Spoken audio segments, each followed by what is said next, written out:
This incident took place when I was 16 years old. It was the time when my life changed forever. I had broken my back in a bad accident and was bedridden for months, unable to move.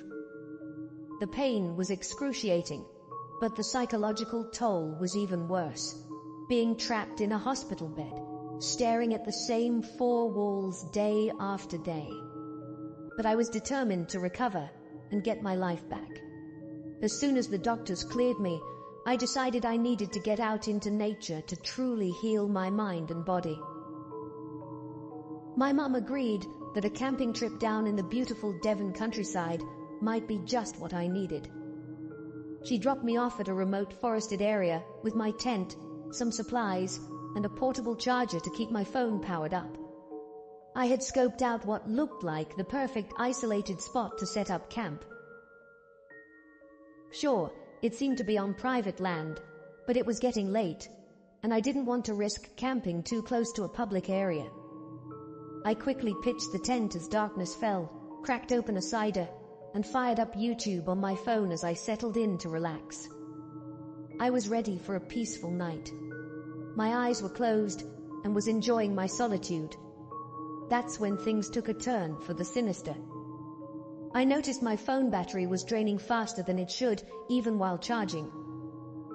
Strange, but I tried not to think too much of it.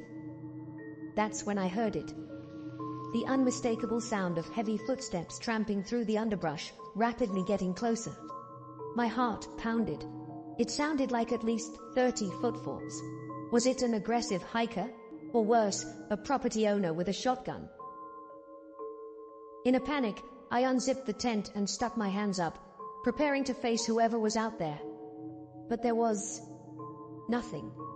Just the eerie silence of the forest. The footsteps that had been nearly on top of me just seconds before simply faded into an unnatural nothingness. A deep sense of dread washed over me in that moment.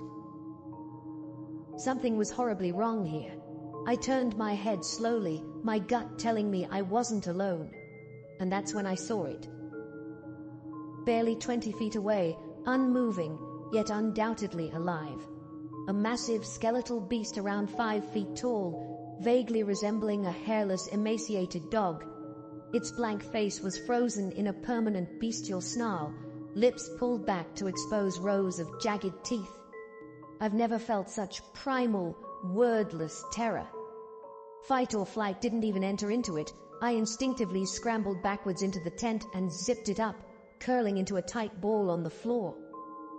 My mind had simply shut down, overloaded by the sight of that thing. After who knows how long, I somehow thought to check my phone in desperation. It was completely drained, so I frantically swapped in the portable charger. An agonizing 50 minutes crawled by before it finally turned back on with just 3% battery remaining. With shaking hands, I managed to text my mum a frantic plea for help, dropping my location pin and a prearranged code phrase for an emergency extraction. The phone died again before she could respond.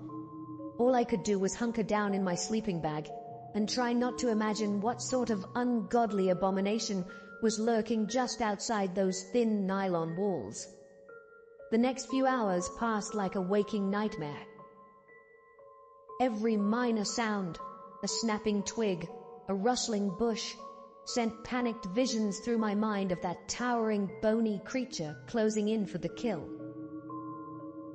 Finally, I heard the blessed rumble of an engine in the distance.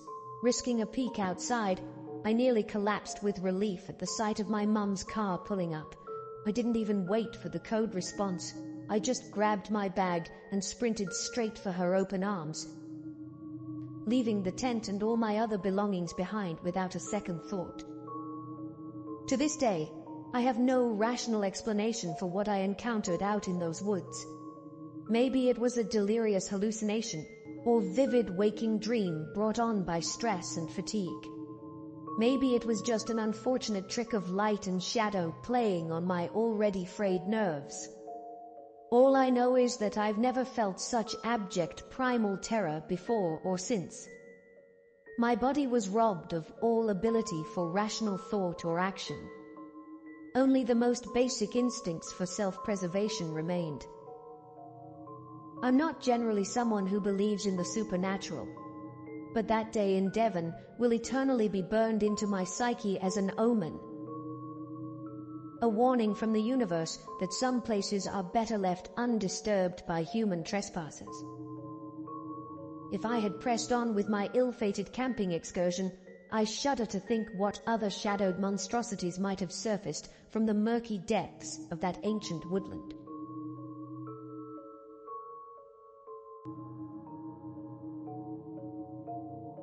This happened to me and my girlfriend I was dating back in the summer of 2014. This all took place in South Carolina, and my girlfriend and I wanted to take a camping trip. We initially tried to go to a place 45 miles from our hometown, but they were going to charge us double what we thought we were going to pay for.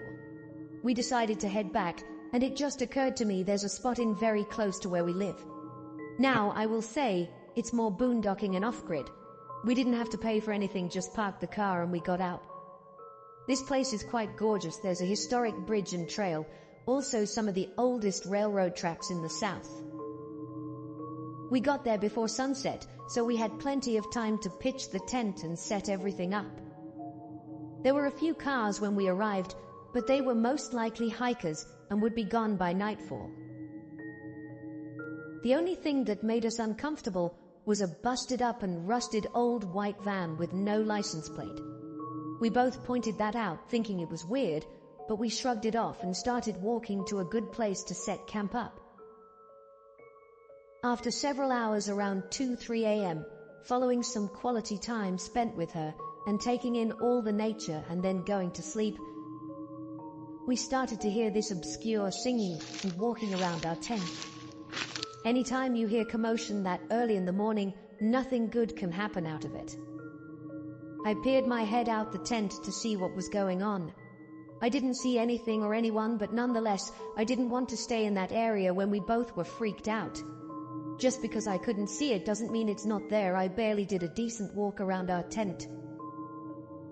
As we were quietly gathering our belongings, we swore we heard the singing get louder. I recall words in this song he was singing had, "Now won't you'll come out," followed by this raspy laughing. Once we finally packed the tent, that was when crunching on the leaves and his humming is what we heard, so we knew this guy was close by. We booked it. I grabbed her hand and threw the tent and folding chairs on my back. We made sure to run the opposite way from where all his noise was coming from. Luckily, we set camp up fairly close to the parking lot because I could see lights through the trees. As we ran and scurried away from whoever was chasing us, we noticed the lights from the parking lot wasn't just the street lights, but also, to our horror, it was that old rusty white van we saw at the beginning. We hurried uphill just hoping this guy was alone. His van was right in front of mine. If he had an accomplice, that would be another person to deal with. As we reached the lot, we got into the bright streetlights. I noticed my girlfriend's hand make a slight twitch, and her pace slowed down. From that, I could tell she was turning her head to take a look at our attacker. I heard her gasp loudly, "Come on, don't look, we're almost there." She focused back, and we continued running in unison. This guy was getting closer as I can hear the noise of the gravel intensify.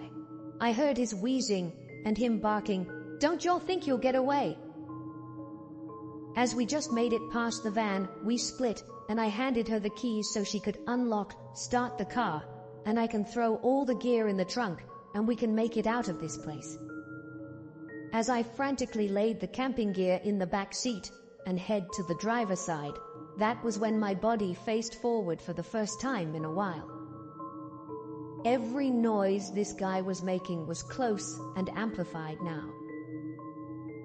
With the car running, I kept my head down to put it in reverse, but curiosity got the better of me. In the brightness of my headlights, this man was a behemoth, with a stern, wrinkled face with red, patchy hair. a goatee that had dirt and crud smeared over it. His eyes were fixated on us like a scope magnifying on two 10-point bucks. He was wanting to kill. "Get back here!" he barked, waving a baseball bat back and forth. I shook my head, and with that I swerved out, and we were on the way out with our hearts racing. In the rearview mirror, we saw the man slam the bat in frustration. A narrow escape. We drove to Waffle House and spent the rest of the early morning until the sunrise.